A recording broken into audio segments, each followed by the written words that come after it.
மின்கட்டண உயர்வு ஏப்ரல் மாதம் முதல் நியாய விலைக் கடைகளில் சமையல் எண்ணெய் பருப்பு வகைகளை வழங்காத திமுக அரசை கண்டித்து காஞ்சிபுரம் அதிமுக மாவட்ட கழகம் சார்பில் காஞ்சிபுரம் தாலுகா அலுவலகம் எதிரே அதிமுக மாவட்ட செயலர் முன்னாள் அமைச்சருமான வி சோமசுந்தரம் அவர்கள் தலைமையில் மாபெரும் கண்டன ஆர்ப்பாட்டம் நடைபெற்றது.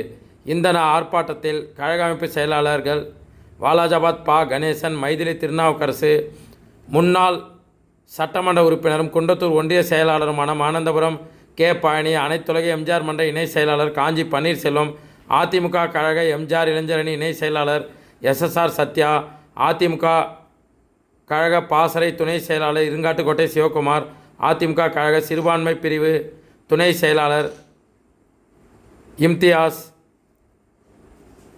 அதிமுக கழக கலைப்பிரிவு துணை செயலாளர் டில்லிபாபு, தகவல் தொழில்நுட்ப பிரிவு மண்டல செயலாளர் சதீஷ், மாவட்ட அவைத்தலைவர் குன்னவாக்கம் கிருஷ்ணமூர்த்தி, மாவட்ட பொருளாளர் வள்ளிநாயகம், மாவட்ட அம்மா பேரவை செயலாளர் KVS சோமசுந்தரம், மாவட்ட துணை செயலாளர்கள் போந்தூர் செந்தில்ராஜன், ராட்சாயினி சுந்தரராஜன், செயற்குழு உறுப்பினர்கள் OV ரமேஷ், அண்ணா தொழிற்சங்க மண்டல பொருளாளர் வேணுகோபால், மாவட்ட எம்ஜிஆர் மன்ற செயலாளர் RT சேகர், மாவட்ட இளைஞரணி செயலாளர் முன்னாள் ஊராட்சி மன்ற தலைவருமான சிறுவாக்கம் M. ஆனந்தன், மாவட்ட மாணவரணி செயலாளர் திலக்குமார், மாவட்ட கைத்தறி பிரிவு செயலாளர் வில்வபதி, மாவட்ட தகவல் தொழில்நுட்ப பிரிவு செயலாளர் கௌதம், மாவட்ட வழக்கறிஞர் பிரிவு செயலாளர் சம்பத், மாவட்ட வர்த்தக பிரிவு செயலாளர் MM. மதன், மாவட்ட விவசாய பிரிவு செயலாளர் NR. பழனி, பகுதி கழக செயலாளர்கள் NB. ஸ்டாலின், பாலாஜி, ஜெயராஜ், கோல்டு ரவி, ஒன்றிய கழக செயலாளர்கள் காஞ்சிபுரம் மேற்கு தும்பவனம் ஜீவானந்தம், காஞ்சிபுரம் கிழக்கு களக்காட்டூர் ராஜ், வாலாஜாபாத் கிழக்கு அக்ரி நாகராஜன், வாலாஜாபாத் மேற்கு அத்திவாக்கம் ரமேஷ், உத்திரமேரூர் கிழக்கு ஒன்றிய செயலாளர் பிரகாஷ் பாபு, உத்திரமேரூர் மத்திய ஒன்றிய செயலாளர் தங்க பஞ்சாட்சரம், மேற்கு ஒன்றிய செயலாளர் தருமன், உத்திரமேரூர் தெற்கு ஒன்றிய செயலாளர் திருவந்தார் முருகன், மாவட்ட அம்மா பேரவை செயலாளர் விஸ்வநாதன், தகவல் தொழில்நுட்ப பிரிவு ஒன்றிய செயலாளர் கோவிந்தவாடி அகரம் ஜீவரத்தினம், மாவட்ட தகவல் தொழில்நுட்ப பிரிவு துணை தலைவர் முனுவாதி, மாவட்ட தகவல் தொழில்நுட்ப பிரிவு துணை செயலாளர் ஜோசப், ஒன்றிய இளைஞரணி செயலாளர்கள் பிள்ளைப்பாக்கம் வெங்கடேசன், புதுப்பாக்கம் பிரபு, மாம்பாக்கம் வேம்புலி, ஒன்றிய அம்மா பேரவை துணைத் தலைவர் புதுப்பாக்கம் பரணி, ஒன்றிய பாசறை செயலாளர்கள் சாமந்திபேடு ஜீவரத்தினம் பரத்ராஜ், ஒன்றிய மாணவரணி செயலாளர் வெற்றி பாண்டியன், ஒன்றிய அம்மா பேரவை செயலாளர் ஏனாத்தூர் அன்பரசு, மாவட்ட பிரதிநிதிகள் ஏரிவாக்கம் ரமேஷ், வெங்காடு உலகநாதன், கரூர் மாணிக்கம், படப்பை மாரி, பேரூர் கழக செயலாளர்கள் மார்க்கெட் ஹரிக்குமார், போந்தூர் மோகன், ஜெயவிஷ்ணு, ஒன்றிய கவுன்சிலர்கள் கீழம்பி மற்றும் மேல்வொட்டிவாக்கம் அம்பி விமல்ராஜ், கன்னிக்குளம் ரஞ்சித், ஒன்றிய துணை செயலாளரும் முன்னாள் கவுன்சிலருமான ஜான்சிராணி ராமச்சந்திரன், பழைய சீவரம் கிளை செயலாளர் ராமச்சந்திரன், ஊராட்சி மன்ற தலைவர்கள் காவனூர் வெங்கடேசன், ஏனாத்தூர் வரதன், வேம்பாக்கம் சரளா குமரன், ஆதவப்பாக்கம் ராமலிங்கம், ஒன்றிய மாணவரணி தலைவர் ஏனாத்தூர் செந்தில், மாவட்ட மகளிர் அணி தலைவர் ஷியாமலா சின்னத்தம்பி, மாவட்ட இளைஞரணி துணைத் தலைவர் C. கலைமணி, பேரூர் கழக இணை செயலாளர் விவேகா கலைமணி, சிட்டியம்பாக்கம் ஏரி நீர் பாசன சங்க தலைவர் செல்வம் மற்றும் மகளிர் அணி நிர்வாகிகள்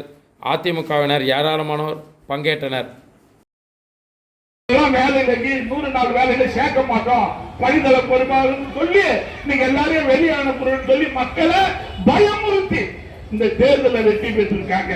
ஆனா உண்மையாக பார்த்தால் நடந்து முடிந்த நாடாளுமன்ற தேர்தலில் அனைத்து இந்திய அண்ணா திராவிட முன்னேற்ற கழகம் தான் வெற்றி பெற்றிருக்கு.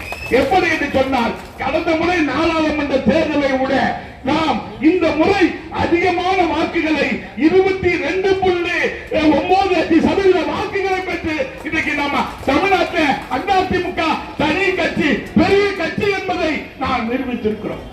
திமுக ஆட்சி தானே, திமுக ஆட்சியில போன தேர்தலோட இந்த தேர்தல் அதிகம் வாங்கியிருக்கணும் இல்ல, இந்த முறை திமுக கம்மியான வாக்குகளை தான் பெற்றிருக்கு. அவருடைய கூட்டணி பலத்தினாலும் மக்களை ஏமாற்றுவதன் விளைவாக இன்னைக்கு ஆட்சி கட்டில உட்கார்ந்து இருக்கிறார். 40 தொகுதியிலும் வெற்றி பெற்றோம் என்ற மமதையில இன்றைக்கு மூன்றாவது ஏற்றிருக்கிறார். எப்படி ஏற்றுறாரு? 100 யூனிட்டுக்கு மேல போனா ஒரு மின்சார கட்டணம், 200 யூனிட்டுக்கு மேல போனா அதுக்கு ஒரு கட்டணம், 500 யூனிட்டுக்கு மேல போனா அதுக்கு ஒரு கட்டணம், 1000 யூனிட்டுக்கு மேல போனா அதுக்கு ஒரு கட்டணம், கடைசியா 5000 யூனிட்டுக்கு மேல போனா 12 ரூபாய் 50 பைசா கட்ட வேண்டும் சொல்லி இன்னைக்கு முதலமைச்சர் சொல்லி இருக்கிறார். அம்மா உணவகத்துக்கு 21 கோடி ரூபாய் ஒதுக்கீடு செய்திருக்கிறார். நீ எதுக்கு ஒதுக்கீடு செய்து எங்களுக்கு தெரியும் ராஜா. நீ அம்மா உணவகத்துக்காக ஒதுக்குவ. நீ எப்படிப்பட்டவ, மொப்பா எப்படிப்பட்டவ, எல்லாம் உங்க ஜாதகம் எல்லாம் அதிமுக தெரியும். நீங்க அதிமுக ஏமாற்ற முடியாது, பொதுமக்களை ஏமாற்ற முடியாது. 21 கோடி ஒதுக்கீட்டு சொல்லி மொத்தம் இருக்கக்கூடிய சென்னையில இருக்கக்கூடிய 36 அம்மா உணவகத்தை மூடு விழா பண்ணிருக்கீங்க. இதே காஞ்சிபுரத்துல 2 அம்மா உணவகம் இருந்தது, ஒன்றை மூடி விட்டேன், ஒன்றை வச்சிருக்கிற பேருக்கு வச்சுக்கிறீங்க தவிர அதுல எதுவாவது உருப்படியா ஒரு இட்லி காலையில கொடுக்கிறீங்களா, சாப்பாடு போடுறீங்களா? எதுவும் கிடையாது. ஆனா அதே அம்மா உணவகம் நல்ல முறையில் இயங்கிக் கொண்டிருந்ததனால்தான் புரட்சி தலைவி நம்முடைய அண்ணன் எடப்பாடியார் அவர்கள் கொரோனா காலத்திலே சுமார் லட்சம் மக்கள் அந்த அம்மா உணவகத்தினாலே பசியாரிய வரலாறு அதிமுக இன்னைக்கு இருந்து கொண்டிருக்காங்க.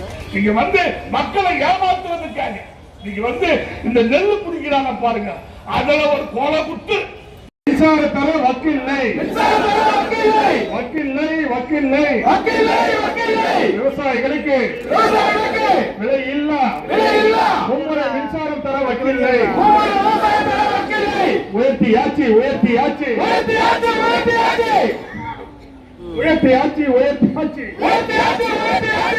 சொத்து வரியை உயர்த்தியாச்சு, வீட்டு வரியை உயர்த்தியாச்சு, குடிநீர் வரியை உயர்த்தியாச்சு, ரயில்வே கட்டணத்தை இணைப்பை உயர்த்தியாச்சு, சொத்து பதிவு கட்டணத்தை பல மடங்கு உயர்த்தியாச்சு. என்னாச்சு ஸ்டாலின், என்னாச்சு ஸ்டாலினே, என்னாச்சு தேர்தல் வாக்குறுதி, என்னாச்சு தரமில்லை, விலை இல்லா அரிசி தரமில்லை, இல்லை சாம்பார் வைக்க தோரம் பருப்பு இல்லை.